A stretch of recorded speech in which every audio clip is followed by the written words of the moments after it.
बिस्मिल्लाहिर्रहमानिर्रहीम, अस्सलाम वालेकुम। सोशल मीडिया पर हिना परवेज भट्ट जावेद चौधरी के साथ क्या हुआ, ये देखने से पहले किड़िक किड़िक किड़ी वाले किड़िक किड़िक किड़िक किड़ी करके जावेद चौधरी को सुने। कहा, जब मैं बचपन में खेतों में रफ़ाए हाजत के लिए जाता था तो भूंड खाली जगह देखकर अटैक कर देते थे। मुझे प्रॉब्लम ना लगती ऐसे खुले में जाना?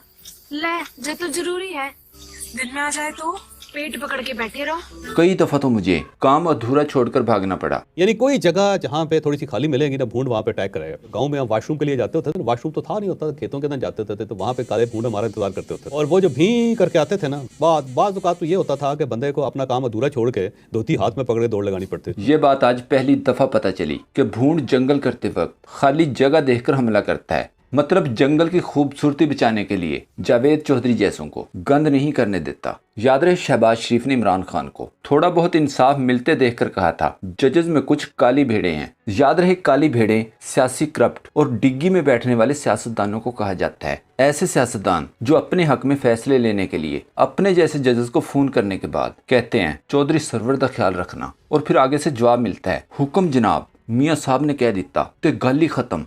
सरवर का ख्याल करना, मियां साहब ने कहा था कल खत्म हो। शहबाज शरीफ की तरफ से जजेस को काली भेड़ें कहने पर जस्टिस अतर मिनुल्लाह ने अटार्नी जनरल को मुखातिब करते हुए कहा था कि वजीर आजम को बता दें हम काली भेड़ें नहीं बल्कि काले भूंड हैं। जबकि अटार्नी जनरल ने जवाब दिया था। शहबाज शरीफ ने तो काली भेड़ें पुराने जजेस को कहा था। अटार्नी जनरल शायद जस्टिस क्यूम कहना चाहते थे। मियां साहब ने कहा था कल खत्म हो।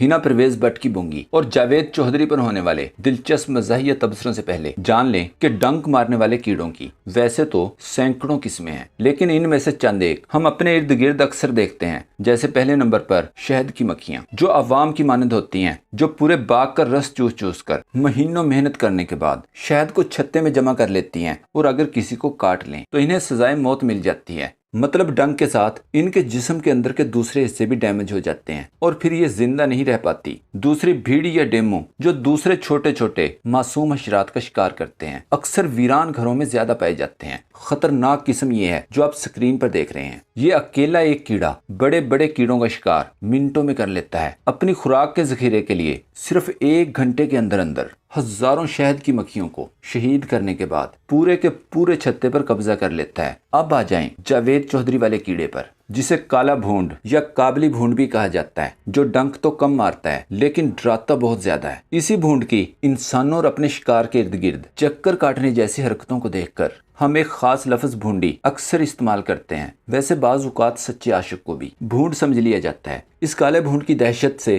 तमाम हशरात, हत्ता के बड़े बड़े जानवर और काली भेड़ें भी डरती हैं, और अगर लड़ जाए तो नानी याद करवा देता है। जावेद चौधरी के जंगल पानी और भूंड पर दिलचस्प तबसरे होते रहे। जैसे एंकर पर्सन सोहराब बरकत ने लिखा, काला भूंड इंतहाई खतरनाक जहरीला कीड़ा है। ये अगर भूंड से मिलती जुलती जगह पर अपना डंक घुसेड़ दे तो इंसान की चीखें और उई माँ जैसे अल्फाज निकलते हैं। ये खौफनाक है। साबिर शाकिर ने कहा, बड़े बड़े शहरों के 9 दौलतिये बाबू और पोश एरिया के खुद साख्ता सुपर एलीट काले भूंड के जहर से वाकिफ नहीं। भूंडों की बहुत सी किस्में हैं, लेकिन काला भूंड महा खौफ की इलामत समझा जाता है। और ये छुपकर हमलावर नहीं होता, बल्कि इसकी आवाज गरजदार होती है। यह घूं घूं भूं भूं करता हुआ फ्लाई करता है और अच्छा खासा मोटा गोल मटोल काला स्याह होता है। यह अप्रैल से जुलाई तक नजर आता है। इससे बचने का एक ही तरीका है कि इससे पंगा नहीं लेना, इसके रास्ते में नहीं आना। पंगा लेने वालों को नहीं छोड़ता, काट कर ही दम लेता है। बच्चे तो क्या, बड़ों पर भी काले भूंड की दहशत होती है। इस्लामाबाद में इसे शाजो नादर ही देखा गया है। दूसरी तरफ दुनिया के माने हुए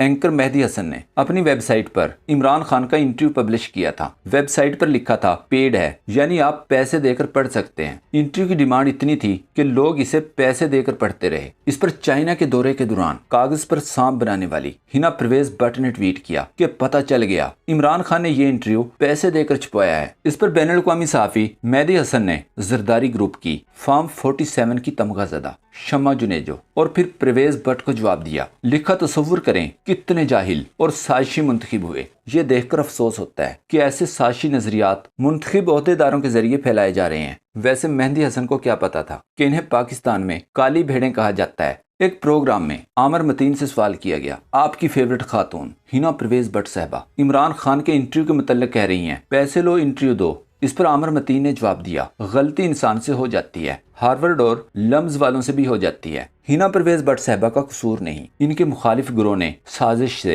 इनको आउट कर दिया है। वो बेचारी जोर लगा रही है मिनिस्टर बनने के लिए, मगर वहाँ एक खवातीन का ट्राइका आ चुका है जो इनके फैशन आइडियाज का दिलदादा नहीं है। बाकी मुझे इनसे हमदर्दी है, मैं इनकी इज्जत करता हूँ, मगर खुदा न खास्ता मेरी वो आइडियल नहीं है। अल्लाह ना करे मंसूर अली खान को ही सुन लें। क्लिप देखें। तो हिना भट्ट साहिबा बहुत बड़ी गलती कर बैठी, क्योंकि इसका जवाब फिर मेहदी हसन साहब ने डायरेक्टली खुद दिया, जो एंकर हैं। तो ये काफी बड़ा भंड मारा, और उन्होंने नहीं मारा, नून लीग के बहुत से लौंडे लपाड़ों ने जो है इसके ऊपर भंड मार दिया। नहीं होती ना वही बात की है कि अकल का जब फुकदान हो, ना कभी मीडिया के साथ कोई ताल्लुक हो, ना कभी मीडिया के साथ आपने इंटरेक्शंस की हो, ना लेकिन आपने छलांग मारनी है अपने नैरेटिव बिल्ड करने के लिए, then you make a fool out of yourself. आप बेवकूफ लगते हैं फिर उसके बाद। अमजद खान ने ट्वीट किया, जिस तरह की जुबान रेमंड डेविस के वकील की बेटी चलाती है, इस तरह की जुबान चलाना इस बेचारी को नहीं आता, ऊपर से बोंगियां भी मार देती है।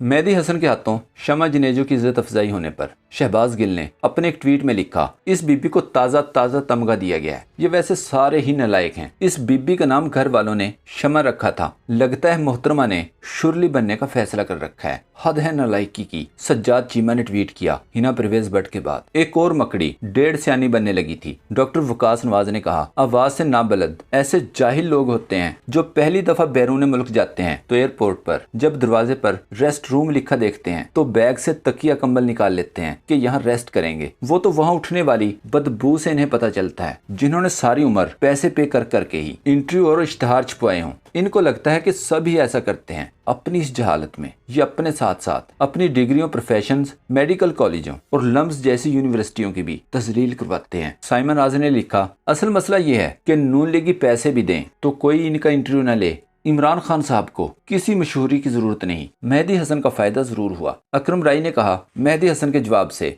शायद दोनों ये सोचने पर मजबूर हों कि इन्हें दोबारा प्राइमरी स्कूल में दाखिला लेने की जरूरत है। खुद आर्टिकल के अंदर साफ साफ लिखा है कि सार्फिन ये आर्टिकल पैसे देकर पढ़ सकते हैं। उसामा गाजी ने लिखा, अभी पिछले जख्म ताज़ा थे, इमरान खान ने एक और ज़रब लगा दी। नवाज शरीफ के बयान पर इरशाद भट्टी ने लिखा, जब हमारे वालिदैन की शादी हुई तो वो पंजाब का वजीर खजाना था, जब हम पैदा हुए तो वो पंजाब का वजीर आला था, जब हमने स्कूल जाना शुरू किया तो ये मुल्क का वजीर आजम था, जब हम कॉलेज दौर में आए तो ये दूसरी बार वजीर आजम था, जब हमारी शादियां हुई तीसरी बार वजीर आजम था। आज जब हम अपनी आधी उम्र गुजार चुके, हमारे सर आधे से ज्यादा सफेद हो चुके, तो ये कह रहा है मुझे एक मौका और दें, मैं मुल्क की तकदीर बदल लूंगा। वाह मेरे कायद नवाज शरीफ साहब, वाह।